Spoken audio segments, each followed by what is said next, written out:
Welcome back to the channel. Today we're diving into the world of celebrities who have landed themselves behind bars. Once protected by fame and fortune, these stars are now facing the harsh reality of their actions. From minor missteps to major scandals, let's take a look at who's doing time and why. Jeffrey Lamar Williams, known by his stage name Young Thug, is an American rapper.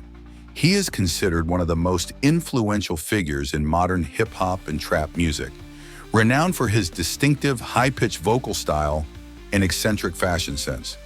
Notably, he co-wrote the song This Is America with Childish Gambino, which won the Grammy Award for Song of the Year in 2019, a historic milestone for hip-hop. Young Thug is also the founder of Young Stoner Life Records, a music label that has signed numerous talented artists, including Gunna. However, the YSL name has become associated not only with music, but also with a major legal scandal, entangling him in a prolonged legal battle. The most significant controversy surrounding Young Thug began in 2022 when he was arrested at his home in Atlanta's Buckhead neighborhood. Along with 27 others, including rapper Gunna, Young Thug was indicted on a 56-count indictment in Fulton County Superior Court, Georgia. The primary charges centered on violations of Georgia's RICO, a law originally designed to combat organized crime like the mafia, and involvement in street gang activities. Fulton County District Attorney Fonnie Willis alleged that Young Thug was one of three founders of Young Slime Life, a violent street gang affiliated with the National Bloods gang. According to the 88-page indictment, YSL was accused of committing a series of crimes between 2012 and 2022, including murder, armed robbery, drug trafficking, and witness intimidation. Prosecutors claim that Young Thug, nicknamed King Slime, was the leader of the gang, ordering and overseeing criminal activities. One specific example cited in the indictment was Young Thug allegedly renting a 2014 Infiniti Q50 sedan, which was used in the 2015 murder of Donovan Thomas Jr., a member of a rival gang. In August 2022, the indictment was updated to 65 counts, adding charges against Young Thug such as possession of a machine gun, violations of the Georgia Controlled Substances Act, and additional drug and weapons-related offenses. If convicted under the RICO Act, he could have faced a maximum sentence of up to 120 years in prison. The trial of Young Thug and his co-defendants began with jury selection in January 2023. The process lasted nearly 10 months, the longest in Georgia history, due to the large number of defendants and the case's complexity.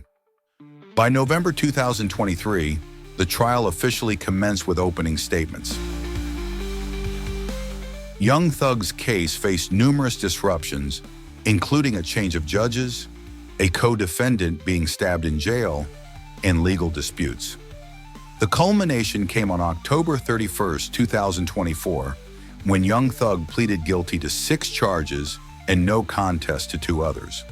The judge sentenced him to 40 years in prison, but reduced it to time served, over 900 days, plus 15 years of probation, allowing his release that same evening.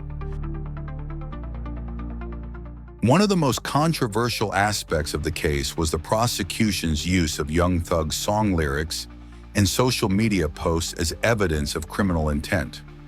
Songs were cited with lines such as, "I never killed anybody, but I got something to do with that body," interpreted as confessions. Social media posts and YSL-related hand signs were also presented to support the argument that he promoted gang activity. Defense attorney Brian Steele countered that this was a misinterpretation, asserting that the lyrics were art, not evidence. Critics, including the Protect Black Art movement, argued that this violated free speech, targeting black art, particularly hip-hop, as Young Thug himself stated, Black artists and rappers don't have that freedom. The Young Thug case is not just a legal story, but a cultural debate about the boundary between art and crime. After his release, Young Thug expressed remorse in court, stating that he took responsibility for his actions and wanted to use his influence to inspire positivity in the community. He was ordered to stay away from Atlanta for the first 10 years of his probation, except in specific circumstances, and required to perform community service. 12. While Young Thug has been freed, two remaining co-defendants, Shannon Stillwell and Diamante Kendrick, continue their trials. The case, spanning over 2 years from its start to Young Thug's resolution, has left a mark as the longest criminal trial in Georgia history, raising significant questions about how the legal system treats artists and hip-hop culture. John Singleton, full name John Daniel Singleton, born in 1968 and died in 2019, was an American film director, screenwriter, and producer, renowned for bringing authentic perspectives on Black life in urban settings to the screen. He was born and raised in a turbulent environment where gang violence and social inequality were part of daily life. He graduated from the USC in 1990 and quickly made a name for himself with his debut film, Boys in the Hood, 1991. The film not only earned him an Oscar nomination for Best Director, making him the first Black director and the youngest ever nominated in that category, but also established his career as a powerful voice for the African American community. However, alongside his illustrious career, Singleton also became entangled in several controversial scandals, both legal and personal, which complicated his public image. One of the most notable controversies in John Singleton's career occurred in 1999 when he was accused of physical assault in an incident involving the mother of one of his children. According to reports, Singleton was alleged to have attacked and choked the woman during an argument. He pleaded no contest to the charge of violence, resulting in a court ruling that required him to produce a short film on domestic violence as part of his punishment. Singleton's lawyers and supporters argued that the incident was exaggerated by the media, emphasizing that he took responsibility and complied with the court's ruling. Nevertheless, the scandal left a stain on his career, particularly since his films often explored themes such as violence and personal accountability within communities. Additionally, Singleton frequently clashed with major Hollywood studios, sparking professional controversies.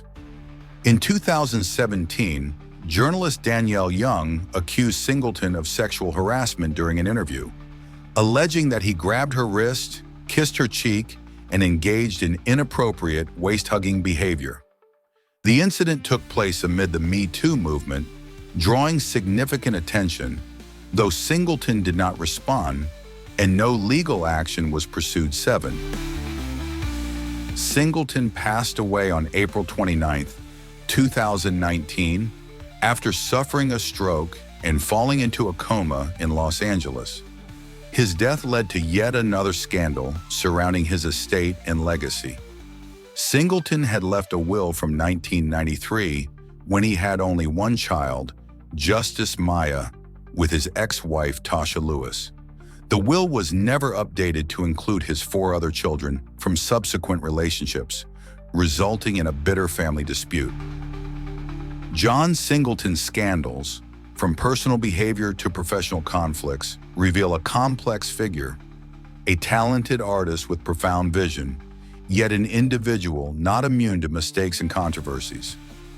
Nevertheless, his cinematic legacy remains highly regarded, with Boys in the Hood and other works continuing to inspire young filmmakers, particularly within the Black community.